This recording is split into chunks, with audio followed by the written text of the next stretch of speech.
안녕하세요. 예수비전 성률교 안희한 목사입니다. 아침에 황교안 대표님께서 급하게 전화를 주셨더라고요. 그리고 반가운 소식을 전해주셨습니다. 준광훈 목사님을 만나셨더라고요. 그래서 부정선거 관련해서 투표함 또 투표소 감시하는 인원이 지금 많이 모자라잖아요. 황 대표님이 애를 많이 써서 꽤 많은 인원을 모으긴 했지만 그래도 전국에 있는 투표함을 또 투표소를 다 감시하기는 한계가 있어요. 부정선거 막으려면 꼭 해야 되는 일이고요.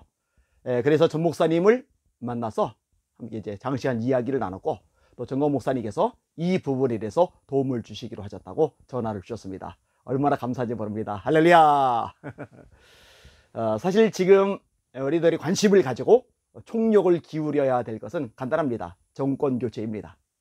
3월 9일 대선에 더불어민주당 정권이 물러가고 새로운 정권이 들어서게 하는 것, 여기에 모든 초점과 관심을 맞춰야 됩니다. 이런 면에서 아침에 참 반가운 소식을 듣게 되어서 너무 기쁘고 행복합니다. 광화문에서 이제 집회들이 열려요. 많은 분들이 오셔가지고 함께 나라 민족을 놓고 기도하고 또 대선을 놓고 기도하고 지방선거를 놓고 기도하면 좋겠다고 생각을 합니다.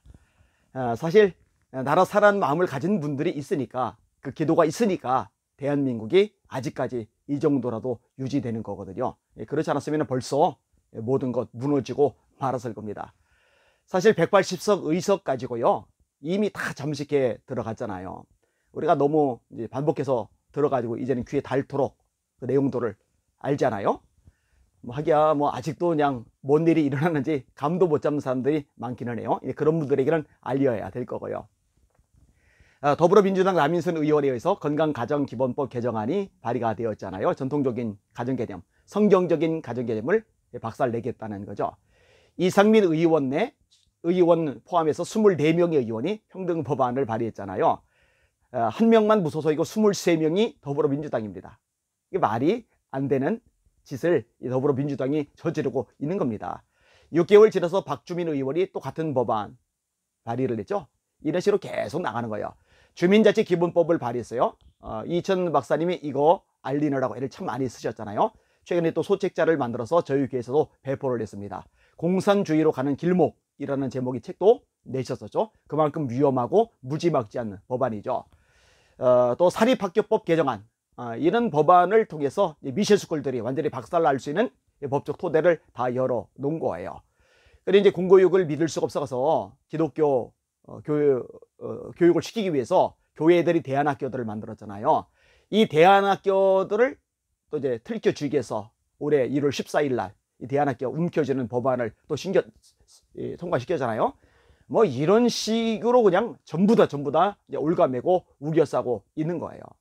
얼마나 답답하고 안타까운 현실입니까? 5.18 특별법 얘기도 제가 종종 꺼내요. 요거 얘기 꺼내다가 잘못하면은요 처벌받습니다. 비판하거나 공격을 하면은요 법적으로 처벌하도록 이 법안이 만들어져 있거든요. 있을 수가 없는 겁니다. 아니 5.18 유공자들이, 유공자란 말은 자랑스러운 거잖아요. 나라를 위해서 애쓰고 땀 흘리고 수고하고 대가 지불하고 희생한 거잖아요. 그런 거 이렇게 자랑스러운 일을 했으니 명단을 공개하면 되잖아요.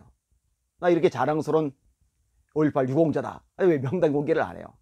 뭐 지원한지 왜 공개를 안 해요? 얼마나 혜택이 많이 갑니까? 가산점 때문에 얼마나 형평성의 문제가 많이 발생을 합니까? 근데 이걸로도 모자라서 민주 유공자 예우에 관한 법률을 통과시켰잖아요.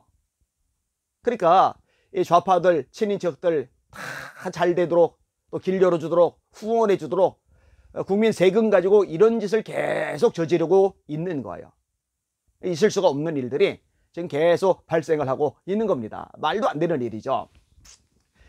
최근에 목회자들 중에 상당수가 무속 어쩌고 저쩌고 운운하면서 이런 후보를 지지해서는 안 된다라고 얘기를 끄집어냈어요. 그 누구 겨냥한 겁니까? 윤석열 후보를 겨냥한 거죠.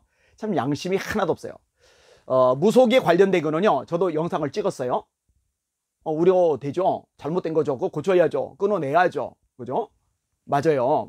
그거 얘기하는 것까지 좋아요. 그러면 형평성이 맞으려면은요 다른 것도 얘기하죠. 이재명 후보, 그 다음에 더불어민주당이 만들어냈던 수많은 악법들, 특별히 교회 폐쇄 법안 같은 것들, 그리고 사회주의로 가고 공산주의로 가고 하는 이 모든 것들, 이런 부분들에 대해서도 같이 경고를 해야죠. 무속 안 된다. 그런데 사회주의, 공산주의로 가는 건 더 안 된다. 사회주의, 공산주의와 기독교는 양립할 수 없다. 유물론, 그게 공산주의 뿌리잖아요. 물질에서 정신이 나온다. 그러다 보니 하나님도 천사도 영도 성령님도 인정 안 하잖아요. 천국도 지옥도 마귀도 인정 안 하잖아요. 여러분, 이런 것들이 어떻게 기독교하고 함께 가냐고요. 그리고 공산주의가 모든 걸 장악하는 나라에서는 신앙의 자유가 짓밟히잖아요. 교회가 허물어지잖아요. 예배가 억압을 당하잖아요. 선교가 중단이 되잖아요. 그러면은 이런 부분들로 같이 다뤄야죠. 제가요, 요 부분에서 무속 운운하면서 목소리 냈던 분들에 대해서 제가 조목조목 밝혀나갈 생각입니다. 양심이 없는 거거든요. 비겁한 거거든요. 말하려면 양쪽을 다 말하거나 아니면 침묵을 하거나 해야지, 나라 망가뜨리고 교회 엉망되게 하고 예배 탄압하고 짓밟았던 이런 세력들에 대해서 입도 뻥끗 안 하면서 엉뚱한 이야기를 끄집어내는 거예요. 그러니까 목회자라고 그러면서 사상이 위에 있는 거예요. 목회자라면서 이념이 위에 있는 거예요. 목회자로서 하면서 정치 성향이 위에 있는 거예요. 우상숭배죠. 우리는 하나님보다 위에 있는 게 있으면 안 돼요. 말씀보다 위에 있으면 안 돼요. 하나님의 말씀이 최우선에 남아 있어야 됩니다. 자, 다시 원점으로 돌아갑니다. 황기현 대표님, 전광 목사님 만남을 기쁘게 생각을 합니다. 세력을 많이, 또 사람을 많이 확보하게 해주셔가지고 부정선거 감시가 철저하게 이루어져서 이번에 기필코 이 목표가 이루어지도록 그렇게 힘을 내주시면 정말 감사하겠습니다. 이 방송을 듣는 여러분들 정신 바짝 차리고 기도 많이 하셔야 돼요. 그리고 정권 교체가 이루어지고 나서도 그리고 조심해야 돼요. 정신 차려야 돼요. 왜냐? 좌파 세력들 절대로 가만히 안 있을 겁니다. 나라 또 뒤흔들 겁니다. 뒤집어 엎기에서 무슨 짓이든지 다 할 겁니다. 이거 막아내기 위해서 기도하고 싸워야 되거든요. 그러니까 한눈 팔면 안 돼요. 좋다고 축제 샴페인 터뜨리면 안 돼요. 정신 바짝 차리고 기도하고 싸우고 대비하고 준비하고 이렇게 해야 됩니다. 꼭 그렇게 될 수 있기를 원합니다. 이 방송 마치자마자 이제 광화문으로 이동을 합니다. 하나님께서 광화문 광야에서 기도하는 모든 성도들의 기도, 목회자들의 기도에 응답하시고 역사하시고 기적을 내려주시기를 소망합니다.